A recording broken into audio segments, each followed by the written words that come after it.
제가 없는 몇 개월 동안 이제 여기 앉아 계신 분 중에 몇 분께서 예배 인도를 해주실 겁니다. 우리 이미경 집사님과 또 정인대 집사님, 또 한 분, 우리 고태곤 집사님. 네.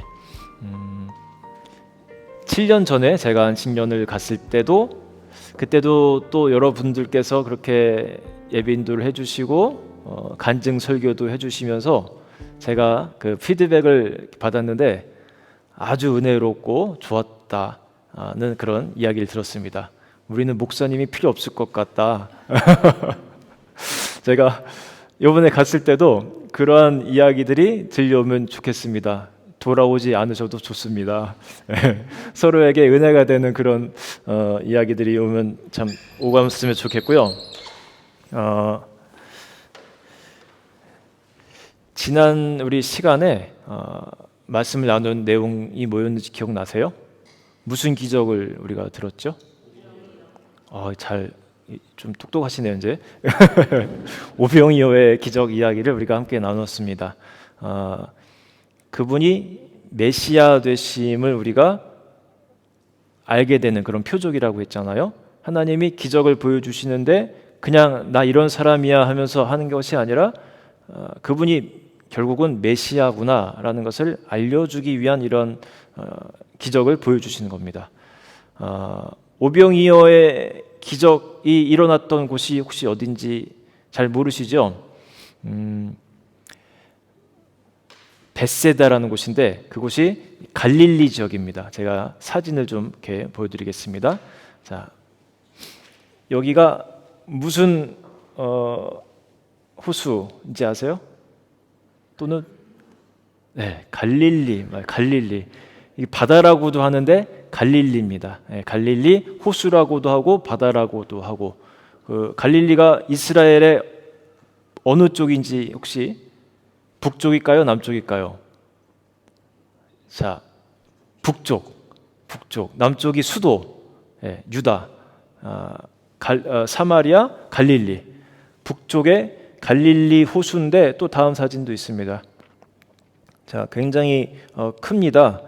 그래서 이 사람들은 왜 호수라기도 하고 바다라기도 했냐면은 같은 단어를 썼어요. 얌이라는 얌.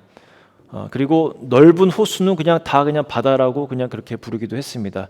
그 다음을 보시면요, 갈릴리 호수가 이렇게 생겼어요. 이 위아래가 길이가 약 21km, 동서가 한 13km가 됩니다. 그리고 지구상에서 두 번째로 그 위도가 낮은 호수입니다. 제일 낮은 곳은 어딘지 혹시 들어보셨어요? 사해라고, 죽은 바다, 빠져나갈 곳이 없는 위도가, 여기 갈릴리도 지금 보니까 마이너스 215m 지역이고 여기서 이제 요단강이거든요. 요단강이 쭉 이어지거든요. 그래서 저 밑에 이제 유대가 나오는데 거기 부분에 가면 사해가 있습니다. 거기는 더 낮은 곳이죠. 그래서 사해에 가면은 제가 이제 한번 가봤는데 정말 굉장히 짜요. 그리고 몸이 수영 못하는 분들도 몸이 막 붕붕 뜹니다. 그냥 염도가 하도 높아가지고. 그래서 이 선글라스가 아니라 이게 물안경을 꼭 끼고 들어가라고 하더라고요. 잘못하면 이제 눈이 다칠 수가 있기 때문에. 머드팩을 갖고 왔어야 되는데 제가 가가지고 여기도 아마 그럴 것 같은데, 자, 이 갈릴리에서 벳세다를 한번 찾아보십시오. 벳세다 보이시나요? 벳세다. 눈이 좋은 분들이 여기 있습니다. 벳세다. 여기가 배를 만들면 그렇게 물이 잘 샌다는 곳이라고 합니다. 참 갑자기 추워지네. 예수님 제자들이 대부분이 어부였거든요. 이 갈릴리 출신들이 많습니다. 그리고 요 벳세다에 서 태어난 사람이 3명 있습니다. 누구냐면 베드로와 그 형 안드레, 그리고 또 한 명이 빌립이라는 사람이에요. 자, 지난주에 예수님이 물어봅니다. 한 제자에게 이 많은 약 한 2만 명의 사람들을 먹이려면 우리가 얼마만큼의 떡이 필요하고 어디서 사면 좋겠느냐 하고 물어보죠. 그게 누군지 아세요? 네, 빌립. 왜 그한테 물어봤는지 알 것 같습니다. 그죠? 이 동네를 제일 잘 아는 빌립에게 물어보고 네가 한번 어서 살 수 있는지 계산 좀 해봐라. 네. 그리고 나서 요 이적 사건이 일어나고 나서 예수님이 급하게 자리를 뜨세요.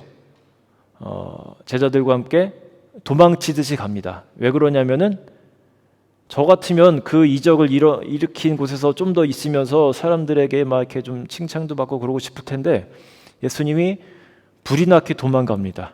그 이유가 사람들이 그 이적을 경험하고 예수님을 왕으로 세우려고 막 움직임이 들썩들썩 하는 거예요. 그런데 예수님이 기대하던 것은 전혀 아니었습니다. 예수님이 한 번은 말씀하시기를 나는 이 땅에 섬김을 받으려고 온 것이 아니고 오히려 당신들을 섬기려 온 것이다. 높은 곳에 앉는 것을 좋아하지 말고 낮은 곳에 앉아라. 이런 말씀들을 가르쳐 준 적이 있습니다. 저도 여러분도 우리가 예수님의 제자이기 때문에 그러한 하나하나의 가르침들을 듣고 자꾸만 지키려고 노력을 해야 돼요. 저도 어디 가면 높은 자리에 이런 데 앉으려고 안 합니다. 그런 말씀도 하신 적 있어요. 네가 높은 곳에 가서 앉았는데 사람들이 너를 끌어내리면 얼마나 창피하냐. 그러니까 높은 곳에 가서 앉지 말아라. 저는 탁자도 이왕이면 좀 동그란 탁자를 좋아해요. 이렇게 높낮이가 없는 탁자. 그리고 저는 어디 가서 최선을 다해서 앞에 앉습니다. 저도 예배 때 앞에 앉잖아요. 예. 다른 데 가면 잘 모르겠지만 목사님들 앞에 앉는 경우도 있으세요. 뭐 이렇게 그 교회 사정에 따라 다르지만 그게 잘못됐다는 건 아니지만 하여튼 남들이 앉기 싫어하는 이 다 비었잖아요. 이게 얼마나 이게 지금 그죠? 저는 좋은 자리인데 저한테는 여기 앉으세요. 여기 다음에 저 없을 때도 앞으로 와서 앉으세요. 앞에 앉으면 시원하고 잘 보입니다. 남들이 앉기 싫어하는 그런 곳에 앉으려고 하는 거예요.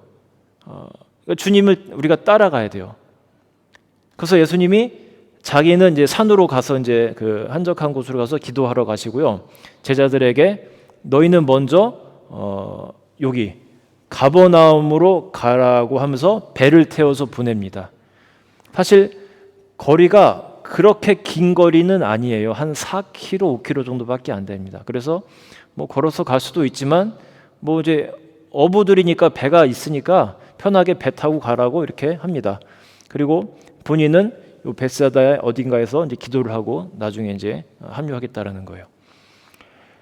자, 여기서 이제 사건이 일어나죠. 그럼 뭐 다음 또 사진 하나 있을 건데 여기가 가브나움을 향해서 가는 거고 베세다는 이쪽입니다.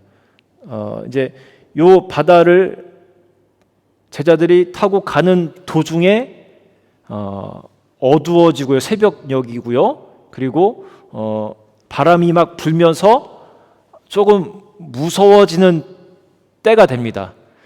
여러분 이렇게 보면 굉장히 평화로워 보이잖아요. 바다가 이 호수가 낮에 보면은 그렇게 예뻐 보이고 평화로워 보이는 게 그 물이에요. 그런데 경험해 보셨는지 모르겠습니다. 밤바다에 이렇게 배를 타고 한번 가보신 적 있나요? 선착장이라고 하나? 그 뭐죠? 배 위에 갑판대인가? 네, 거기서 이렇게 제가 한번 밤에 내려다 본 적이 있는데 와 그냥 그 공포감이 느껴져요. 시꺼먼 그 물과 이 주변 환경과 또 바람이 얼마나 많이 붑니까? 그냥 가만히 있어도 공포감이 느껴지는 때 이때도 그랬습니다. 어부들인데 얼마나 많은 그런 경험이 있겠어요. 바다에서. 그럼에도 불구하고 그들이 공포감을 느낄 정도로 바람도 불고 어둡고 그런 때라고 합니다. 그럴 때 갑자기 저쪽에서 그들의 표현에 의하면 유령 같은 형체가 물 위로 막 성큼성큼 다가오는 거예요. 너무 놀라서 막 유령이다라고 막 소리치고 막 그런 상황이 펼쳐진 겁니다. 그때 예수님이 급하게 와가지고 나니까 두려워하지 말아라라고 그렇게 안심을 시켜주는 장면이 오늘 이제 본문 내용이었습니다.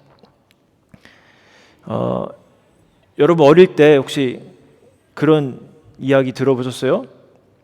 물 위를 걷는 방법. 팁이 있는데, 자 알려드릴까요? 한 발을 물 위에 올린다. 그리고 그 발이 빠지기 전에 다음 발을 올린다. 우리 어릴 때는 이런 이야기를 하면서 물 위를 걷는 방법 그렇게 서로 막 얘기하고 그랬었는데,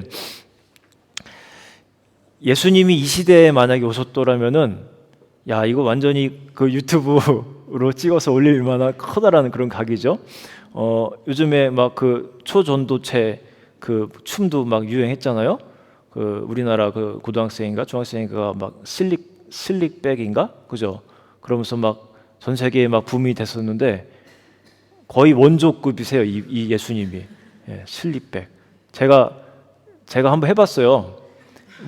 그 신발 갈아 신고 나도 한번 해보겠다고 해봤는데 와 이게 몸이 이렇게 무거워졌구나 하는 것을 느낄 정도로 그랬는데 아무튼 예수님이 그 밤에 성큼성큼 다가오십니다. 자, 또 하나의 기적을 보여주신 거예요. 그런데 이들이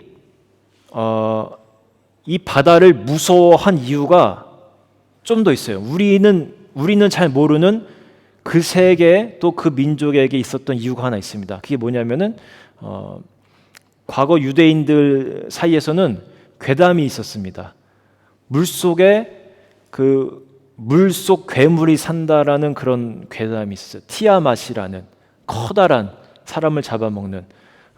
왜냐하면 지금 우리는 이제 수중 뭐 들어갈 수도 있잖아요. 잠수함도 있고 그래서 얼마든지 볼 수 있는데 그 당시는 그런 시설이 없기 때문에 바다가 그들에게는 공포의 대상이었습니다. 이 안에 뭐가 살고 있는지 모르기 때문에 그런 와중에 밤에 뭔가가 다가오니까 그 두려움이 엄청났던 겁니다. 이 이적은요, 예수님이 물 위를 걸은 이적은 단순한 기적이 아닙니다. 내가 그냥 물 위를 걷는 이런 초능력을 갖고 있다 이런 걸 보여주시려는 것이 아니에요.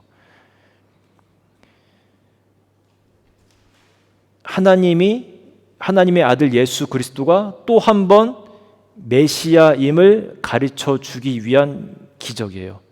자, 첫 번째로는요, 내가 만든 자연을 내가 통치한다라는 것을 보여주는 것이고요. 또 하나는 너희가 두려워하는, 무서워하는 그것을 내가 밟고 걸어갈 수 있는 존재라는 것을 그들에게 똑똑하게 보여주신 사건입니다.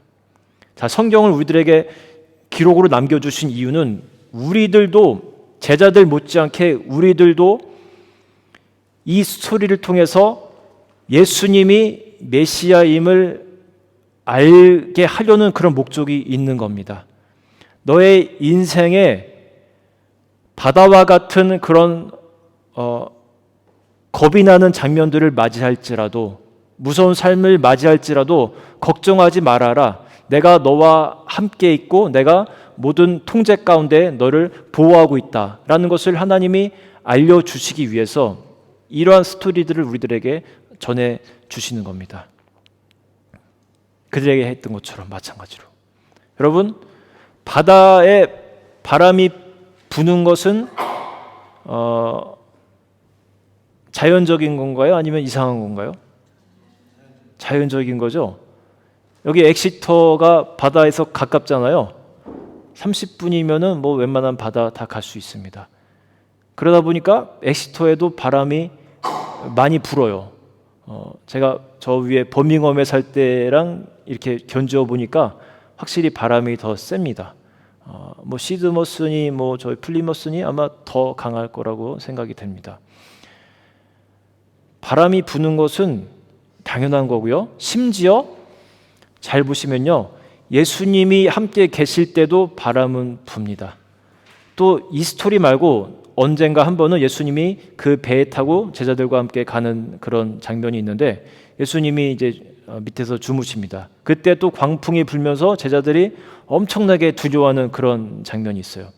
그때 막 호들갑을 떨면서 막 우리가 죽겠습니다 하면서 막 예수님을 깨울 때 예수님이 그들을 나무랍니다. 너희가 어찌하여 이렇게 믿음이 없느냐? 내가 너희와 함께 있는 것을 알지 못하느냐? 하면서 이제 좀 나무라는 장면이 있어요.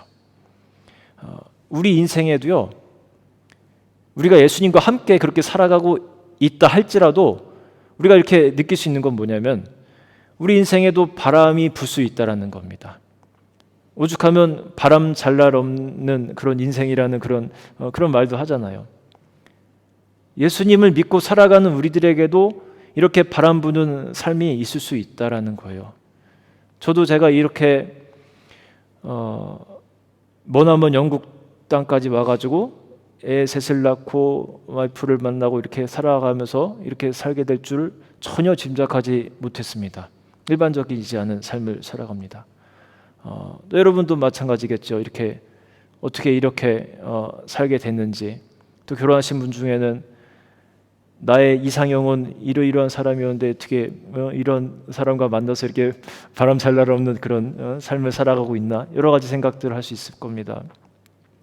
좋은 차를 뽑았는데 비싸게 주고 차를 샀는데 사자마자 막 고장이 나고 막 차값의 3분의 1 정도가 또 막 날아가는 것을 경험하면서 야, 이게 어떻게 이럴 수가 있냐. 내 아들 태어났을 때, 자녀 태어났을 때 야, 얘는 진짜 똑똑한 것 같다. 얘는 천재의 기질이 보인다. 막 이런 생각을 하잖아요. 한두 살, 세 살 때까지. 근데 이제 현실을 우리가 이제 경험하면서 그냥 평범하기만 하면 좋겠다라는 생각으로 바뀌기도 하고 사업이 잘 안 되기도 하고 어플라이 했을 때 떨어지기도 하고 많은 그런 바람 잘 날 없는 인생을 우리가 보내고 있습니다. 크리스찬도 마찬가지입니다. 이런 스토리를 통해서 근데 우리들에게 알려주시는 거예요. 그러나 걱정하지 말고 두려워하지 말라. 내가 너와 함께하기 때문에, 내가 그 바다와 바람을 통제하고 있기 때문에 두려워하지 말라. 내가 너의 삶의 주인이고 메시아다. 두려워하지 말라. 라는 메시지를 강하게 주시는 거예요. 제 딸이 어저께 이 설교 내용을 전혀 모르잖아요, 아이가. 그런데 갑자기 오더니요, 아내와 함께 이제 피아노를 치면서 오늘 그 설교 후에 있을 그 찬양 연습을 했습니다. 처음 부르는 찬양이라 저도 이제 연습을 이제 같이 했어요. 그런데 그 찬양을 이렇게 듣고서는 앉아 있다가 잠깐 쉬는 시간에 저희들에게 물어봅니다. 예수님은 우리가 걱정하고 그러면 화를 내셔? 물어봐요. 갑자기. 오늘 설교 제목인데, 주제인데 어떻게 그걸 알지? 하면서 깜짝 놀랐습니다. 그래서 아내가 화를 내시는 것은 아니지라고 이제 합니다. 근데 저는 이제 속으로 그런 생각도 했어요. 약간 화도 내실 수 있는데 그러면서 이제 아이에게는 화를 내시는 것까지는 아니지만 조금 섭섭해 하실 수는 있어라고 대답을 했습니다. 그런데 스토리를 보면요, 아까 함께 배에서 계실 때 주무시고 계셨다고 했잖아요. 그때 약간 화를 내시는 것이 느껴집니다. 그 어감상. 바다와 바람을 꾸짖는 장면도 나오거든요. 막 꾸짖습니다. 그런데 저에게는 그 꾸짖음 소리가 그 믿음 없는 제자들을 향한 꾸짖음으로 들렸어요. 제자들에게 한마디 합니다. 너희가 어찌하여 이렇게 믿음이 없느냐. 그런데 그 어조가 저는 약간 예수님의 그 고조된 언어로 들려왔습니다.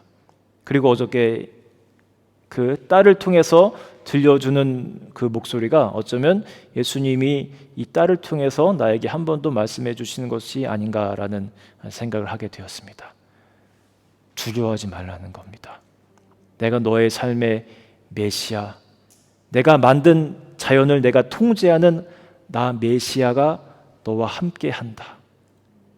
어떤 상황에서든지 어둠 속에서든지 바람이 불 때 두려워하지 말아라. 그것을 알려주고 싶은 겁니다. 그리고 오늘 내용에는 자세하게 기록이 안 돼 있지만 여기에 아주 커다란 사건이 하나 있습니다. 뭐냐면 베드로의 얘기예요. 베드로. 여러분, 베드로가 물 위를 걸으려고 하다가 이렇게 풍덩 빠지는 이야기 들어보셨죠? 예, 이 최초의 이 초전도체 두 명이 예수님과 베드로예요.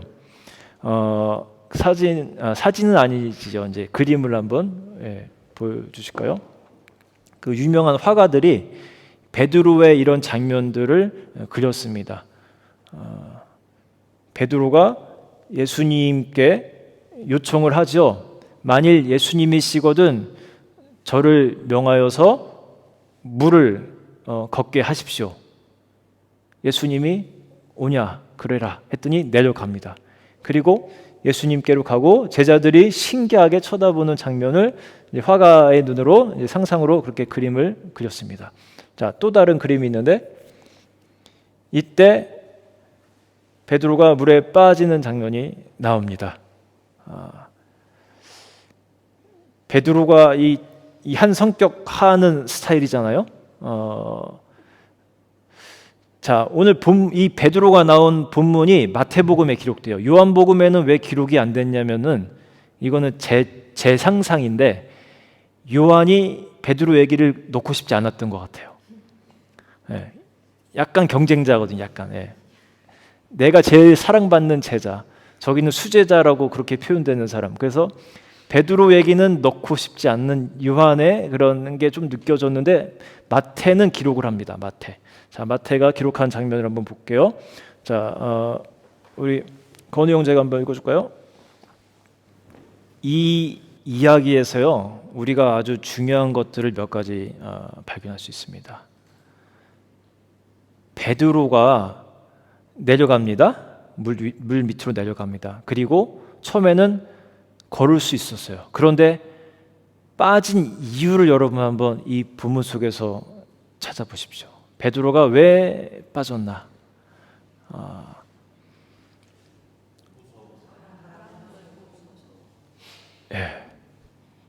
결론적으로 보면 무서워서 빠집니다. 그런데 왜 무서웠는지 역으로 한번 가볼게요. 뭘 봤기 때문에 무섭죠? 무서운 이유는 바람을 봤기 때문입니다. 바람을 보지 않고 처음에 주님의 하신 말씀을 부여잡고 주님을 계속해서 받더라면 끝까지 예수님께로 걸어갈 수 있었을 겁니다. 두려운 이유는 주변을 보기 때문에 그래요. 예수님을 보지 않고 내가 자꾸만 주변을 보기 때문에 두려움이 다가옵니다. 전쟁터에서 쓰여지는 말들이 보면은 여기를 양쪽을 가리지 않습니까? 우리 생각에 좀 오픈시켜 놓고 하면 말들도 칼도 막 피하고 막 알아서 막 그러면 좋겠는데 그러지 않고 가려버립니다. 주변을 보지 말고 이 사람 주인의 지시대로만 따라가라는 거예요.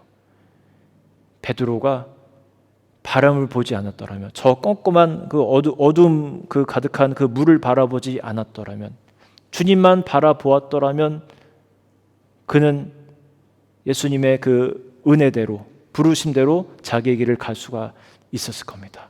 오늘 우리들에게 주시는 메시지예요.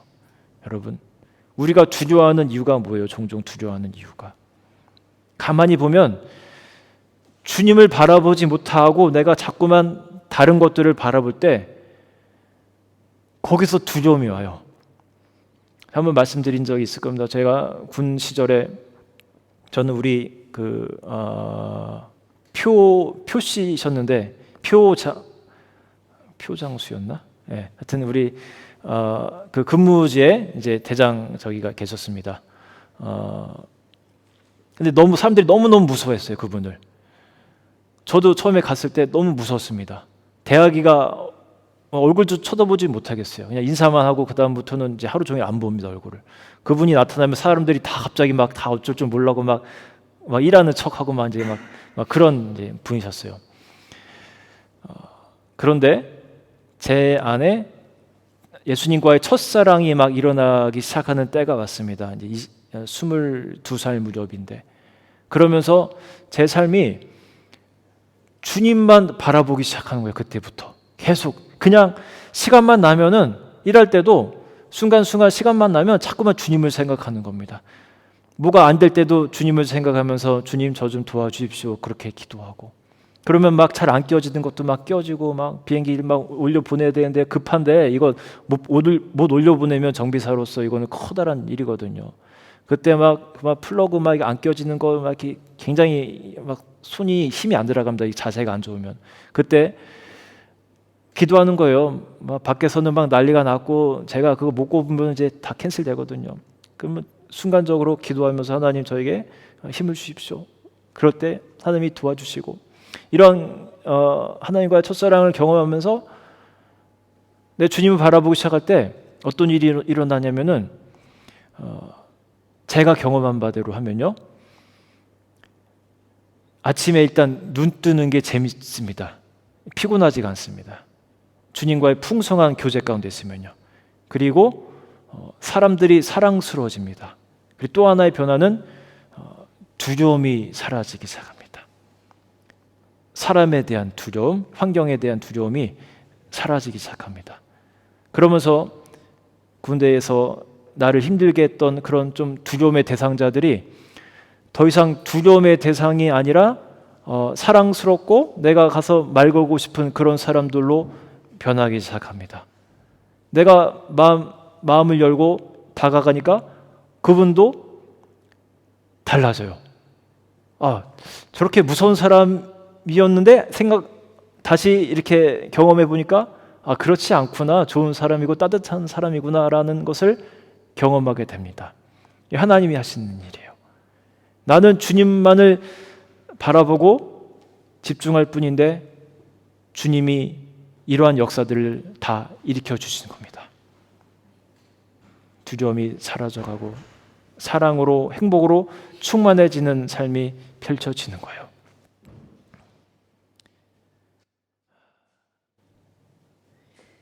베드로는요, 물에 빠집니다. 그런데 여러분, 오늘의 말씀 제목처럼 여러분 물 위를 걸으시면 좋겠어요. 예수님의 그 부르심에 순종하면서 한 발자국 더 가시면서 예수님의 그 이끄심에 순종하면서 한번 여러분 모험이라 생각하고 한번 그 뜻대로 한번 가보시기 바래요. 비록 베드로가요 잠시 한눈을 팔면서 물속으로 빠지는 경험을 했지만 저는 그래도 베드로에게 좋은 경험이었다라고 저는 생각합니다. 그 차가운 그 물을, 또 그 공포감을 온몸으로 경험하면서 그의 신앙은 분명히 한 단계 올라서는 것을 경험했을 겁니다. 완전히 오감으로 다 경험한 사건이었을 겁니다. 내가 주님을 바라볼 때는 내가 분명히 물 위에 서 있었는데, 가능했는데, 역사가 일어났는데, 내가 주님 바라보지 않고 잠시 한눈을 팔고 잠시 세상을 바라볼 때 이러한 일이 있었구나. 그것을 정말 온몸으로 차갑게 그 한밤중에 경험하면서 그의 인생에 많은 영향을 줬을 겁니다. 초대교회를 이끌어 갈 때 리더로서 그 사건들이 자꾸만 떠올랐을 겁니다. 여러분 오늘 이제 찬양을 할 건데요. 그 가사 내용을 제가 조금 담아봤습니다. 한번 보여주실까요? 가사가 좋아요. 그 멜로디도 좋지만 가사가, 우리 누가 한번 읽어주실까요? 이쪽에 우리 재현자매 한번 읽어줄까요?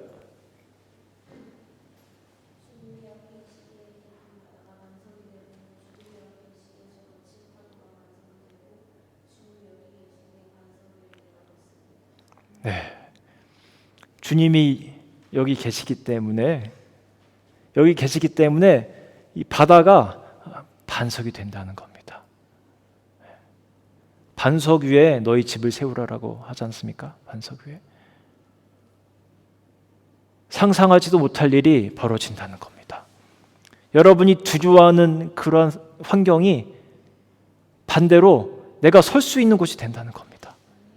주님을 바라볼 때, 주님의 음성에 내가 귀를 기울이고 순종하고 내가 나아갈 때 이러한 역사가 여러분 삶 가운데 펼쳐진다는 겁니다. 우리 이 시간 같이 찬양할게요. 찬양할 때 여러분 여러분과 함께 계시는 예수님, 여러분 환경을 반석으로 바꿔주시는 그 예수님을 만나보시기 바랍니다. 여러분 우리 준비한 예물 드리면서 찬양 드리겠습니다. 주님 여기 계시 이 깊은 바다가 반석이 되고 주님 여기 계시기에 주님 여기 계시기 반석 위를 내가 걸어가리라 반석 위를 내가 걸어가리라 주님 여기 계시기에 주님 여기 계시기에 저 거친 파도가 반석이 되고 주님 여기 계시기에 반석 위를 내가 걷습니다. 안정을 취했어. 청권 안정이 안 취했어.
그 다음 우리 이름을 다시 한 번만 리마인드 해주시겠어요?